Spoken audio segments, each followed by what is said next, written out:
Hi guys, welcome to நம்ம rust. என் பேர் Surya. And இந்த வீடியோவில் ரஸ்டோட ஓனர்ஷிப் கான்செப்ட்ஸை பற்றி பார்க்க போகிறோம்.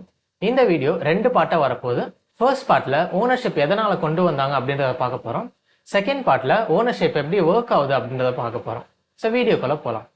ரஸ்டோட ஓனர்ஷிப் கான்செப்ட்ஸில் மொத்தம் 3 ரூல்ஸ் இருக்குது. ஃபர்ஸ்ட் ரூல், எல்லா வேல்யூஸ்க்குமே ஒரு ஓனர் கண்டிப்பாக இருக்கும்.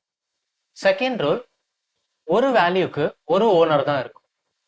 தேர்ட் ரூல், ஒரு ஓனர் ஸ்கோப்பை விட்டு வெளியே போயிடுச்சுன்னா அதோட வேல்யூ ட்ராப் ஆயிரும். ஸோ இதுதான் ஓனர்ஷிப்போட 3 ரூல்ஸ் இன் ரஸ்ட். ஓனர்ஷிப் எப்படி ஒர்க் ஆகுது அப்படின்றத பார்க்கறதுக்கு முன்னாடி ஸ்டாக்னா என்ன, ஹீப்னா என்ன அப்படின்றத பார்க்கலாம். ஒரு வேல்யூவோட சைஸ் நம்மளுக்கு ஆல்ரெடி தெரிஞ்சிருந்தது, அந்த சைஸ் ஃபிக்ஸ்டா இருந்துச்சுன்னா அந்த வேல்யூஸ் எல்லாமே ஸ்டாக்ல ஸ்டோர் ஆகும். ஒரு வேல்யூவோட சைஸ் டைனமிக்கா சேஞ்ச் ஆயிட்டே இருக்கு அப்படின்ற பட்சத்துல ஹீப்ல போய் ஸ்டோர் ஆகும். ஹீப்ல அந்த வேல்யூ மட்டும்தான் ஸ்டோர் ஆகும். அதோட பாயிண்டர்ஸ், லென்த் அண்ட் கெப்பாசிட்டி எல்லாமே ஸ்டாக்ல தான் ஸ்டோர் ஆகும். இன்டிஜர், ஃப்ளோட், அரே இதுக்கெல்லாம் நம்மளுக்கு ஆல்ரெடி சைஸ் தெரிஞ்சிடும். ஸோ அதெல்லாம் ஸ்டாக்ல ஸ்டோர் ஆகும். அண்ட் ஸ்ட்ரிங், வெக்டார் எல்லாமே டைனமிக்கா சேஞ்ச் ஆகும். இது எல்லாமே ஹீப்ல ஸ்டோர் ஆகும். ஸ்ட்ரிங்லயே டைனமிக் ஸ்ட்ரிங், ஸ்டாட்டிக் ஸ்ட்ரிங்னு 2 இருக்கு. அது என்னன்னு அப்புறமா பார்ப்போம். ஸ்டாக்ல இருக்கிற டேட்டா ஆட்டோமேட்டிக்கா அந்த ப்ரோக்ராம் ஃபினிஷ் ஆன உடனே டெலீட் ஆயிடும். பட் நம்ம ஹீப்ல இருக்கிற டேட்டாவை மேனுவலா டெலிட் பண்ணணும் C++ அண்ட் சில.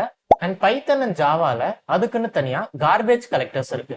ஸோ இந்த கார்பேஜ் கலெக்டர்ஸ் ஹீப்ல இருக்கிற டேட்டாவை டெலிட் பண்ணும். C அண்ட் C++ல இந்த ஹீப்பை மேனுவலா மேனேஜ் பண்றதுனால ஏதாச்சும் ஒரு இடத்துல நம்ம அலோகேட் பண்ணவோ டெலிட் பண்ணவோ மறந்துட்டா அந்த இடத்துல நம்மளுக்கு மெமரி லீக் நடக்கும். இதே நம்ம பைத்தன் அண்ட் ஜாவாவை எடுத்துக்கிட்டோம்னா அங்க இருக்கிற கார்பேஜ் கலெக்டர்ஸ் ஒரு பர்டிகுலர் இன்டர்வல் ஆஃப் டைமுக்கு போய் செக் பண்ணிட்டு வரும் ஹீப்ல, அங்க ஏதாச்சும் டெலிட் பண்ண வேண்டிய மெமரி இருக்கா அப்படின்னு. அப்படி இருந்துச்சுன்னா அந்த கார்பேஜ் கலெக்டர் மேனேஜ் பண்ணும்.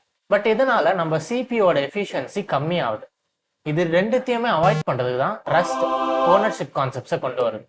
இந்த வீடியோல ஓனர்ஷிப் எதனால கொண்டு வந்தாங்கன்னு பார்த்தோம், ஓனர்ஷிப்போட 3 ரூல்ஸ் என்னன்னு பார்த்தோம், அண்ட் டேட்டா ஸ்டாக்ல எப்போ ஸ்டோர் ஆகும், ஹீப்ல எப்போ ஸ்டோர் ஆகும் அப்படின்றத பார்த்தோம்.